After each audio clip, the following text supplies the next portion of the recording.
नमः शिवाय। जय माता दी बंधुओं, आपके अपने माँ का कात्यायनी संस्कार चैनल में आप सभी का हार्दिक हार्दिक अभिनंदन है। बंधुओं, आज पुनः आप सभी के समक्ष श्री शिव महापुराण के रुद्र संहिता के तृतीय पार्वती खंड से 54वां अध्याय लेकर के उपस्थित हुई हूँ। 54वें अध्याय में मैना की इच्छा के अनुसार एक ब्राह्मण पत्नी का पार्वती को पतिव्रत धर्म का उपदेश देना बताया गया है। ओम गंगणपतये नमः। ब्रह्मा जी कहते हैं, नारद, तदंतर सप्तऋषियों ने हिमालय से कहा, गिरिराज, आप अपनी पुत्री पार्वती देवी की यात्रा का उचित प्रबंध करें। मुनीश्वर यह सुनकर पार्वती के भावी विरह का अनुभव करके गिरिराज कुछ काल तक अधिक प्रेम के कारण विषाद में डूबे रह गए। कुछ देर बाद सचेत हो शैलराज ने तथास्तु कहकर मैना को संदेश दिया। मुने हिमवान का संदेश पाकर हर्ष और शोक के वशीभूत हुई मैना पार्वती को विदा करने के लिए उद्धत हुई। शैलराज की प्यारी पत्नी मैना ने विधि पूर्वक वैदिक एवं लौकिक कुलाचार का पालन किया और उस समय नाना प्रकार के उत्सव मनाए। फिर उन्होंने नाना प्रकार के रत्न जटित सुंदर वस्त्रों और 12 आभूषणों द्वारा राजोचित श्रृंगार करके पार्वती को विभूषित किया। तत्पश्चात मैना के मनोभाव को जानकर एक सती साध्वी ब्राह्मण पत्नी ने गिरिजा को उत्तम पातिव्रत्य की शिक्षा दी। ब्राह्मण पत्नी बोली, गिरिराज किशोरी, तुम प्रेम पूर्वक मेरा यह वचन सुनो। यह धर्म को बढ़ाने वाला, यह लोक और परलोक में भी आनंद देने वाला तथा श्रोताओं को भी सुख की प्राप्ति कराने वाला है। संसार में पतिव्रता नारी ही धन्य है, दूसरी नहीं। वही विशेष रूप से पूजनीय है। पतिव्रता सब लोगों को पवित्र करने वाली और समस्त पाप राशि को नष्ट कर देने वाली है। सिवे जो पति को परमेश्वर के समान मानकर प्रेम से उसकी सेवा करती है, वह इस लोक में संपूर्ण भोगों का उपभोग करके अंत में कल्याणमयी गति को पाती है। सावित्री, लोपामुद्रा, अरुंधति, शांडिल्नी, शतरूपा, अनसुआ, लक्ष्मी, स्वधा, सती, संज्ञा, सुमति, श्रद्धा, मैना और स्वाहा, ये तथा और भी बहुत सी स्त्रियां साध्वी कही गई हैं। यहाँ विस्तार भय से उनका नाम नहीं लिया गया। वे अपने पातिव्रत्य के बल से ही सब लोगों की पूजनीय तथा ब्रह्मा, विष्णु, शिव एवं मुनीश्वरों को भी माननीय हो गई हैं। इसलिए तुम्हें अपने पति भगवान शंकर की सदा सेवा करनी चाहिए। वे दीन दयालु, सबके सेवनीय और सत्पुरुषों के आश्रय हैं। श्रुतियों और स्मृतियों में पातिव्रत्य धर्म को महान बताया गया है। इसको जैसा श्रेष्ठ बताया जाता है वैसा दूसरा धर्म नहीं है, यह निश्चय पूर्वक कहा जा सकता है।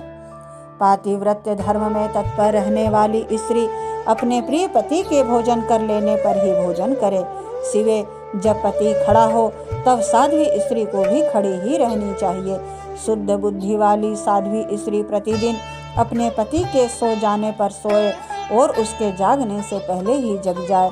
वह छल कपट छोड़कर सदा उसके लिए हितकर कार्य ही करे।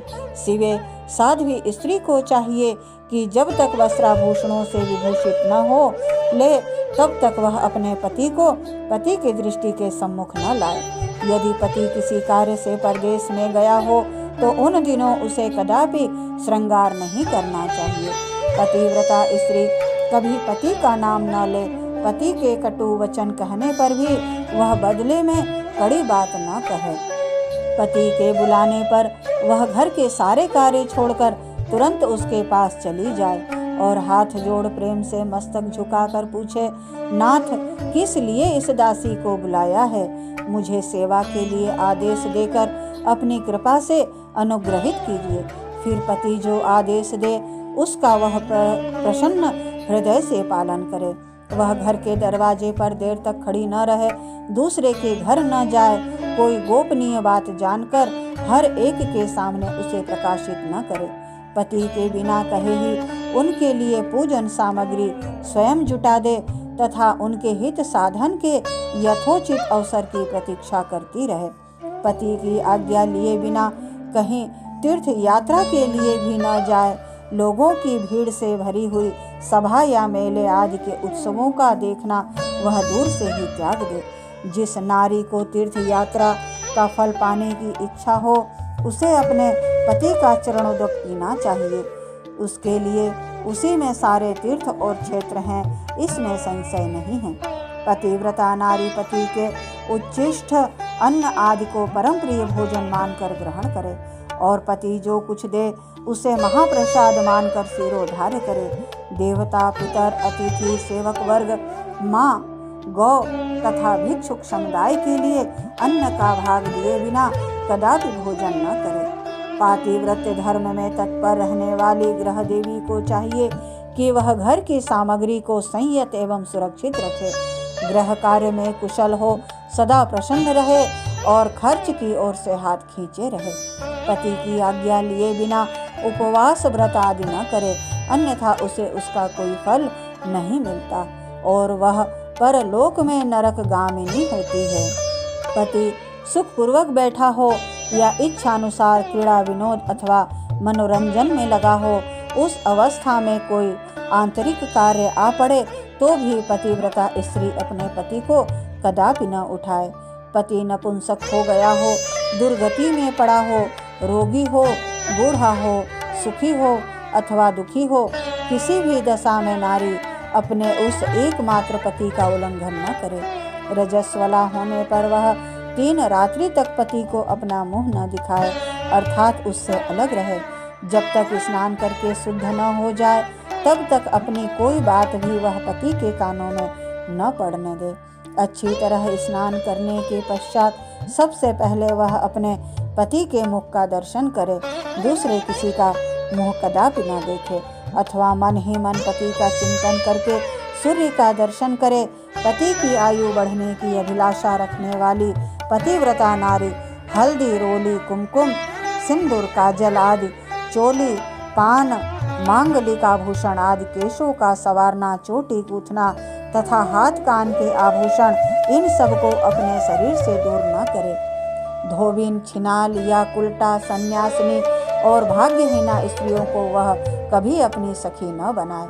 पति से द्वेष रखने वाली स्त्री का वह कभी आदर न करे, कहीं अकेली न खड़ी हो, कभी नंगी होकर न नहाए। स्त्री सती स्त्री ओखली, मूसल, झाड़ू, सील, जांत और द्वार के चौखट के नीचे वाली लकड़ी पर कभी न बैठे।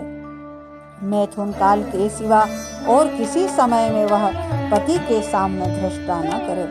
जिस जिस वस्तु में पति की रुचि हो उससे वह स्वयं भी प्रेम करे। पतिव्रता देवी सदा पति का हित चाहने वाली होती है। वह पति के हर्ष में हर्ष माने, पति के मुख पर विषाद की छाया देख स्वयं भी विषाद में डूब जाए तथा वह प्रियतम पति के प्रति ऐसा बर्ताव करे जिससे वह उन्हें प्यारी लगे। पुण्यात्मा पतिव्रता स्त्री संपत्ति और विपत्ति में भी पति के लिए एक सी रहे, अपने मन में कभी विकार न आने दे और सदा धैर्य धारण किए रहे। घी, नमक, तेल आदि के समाप्त हो जाने पर भी पतिव्रता स्त्री पति से सहसा यह न कहे कि अमुक वस्तु नहीं है, अमुक वस्तु नहीं है, वह पति को कष्ट या चिंता में न डाले। देवेश्वरी पतिव्रता नारी के लिए एकमात्र पति ही ब्रह्मा, विष्णु और शिव से भी अधिक माना गया है। उसके लिए अपना पति शिव रूप ही है। जो पति की आज्ञा का उल्लंघन करके व्रत और उपवास आदि के नियम का पालन करती है, वह पति की आयु हर लेती है और मरने पर नरक में जाती है। जो स्त्री पति के कुछ कहने पर क्रोधपूर्वक कठोर उत्तर देती है, वह गांव में कुतिया और निर्जन वन में सियारिन होती है।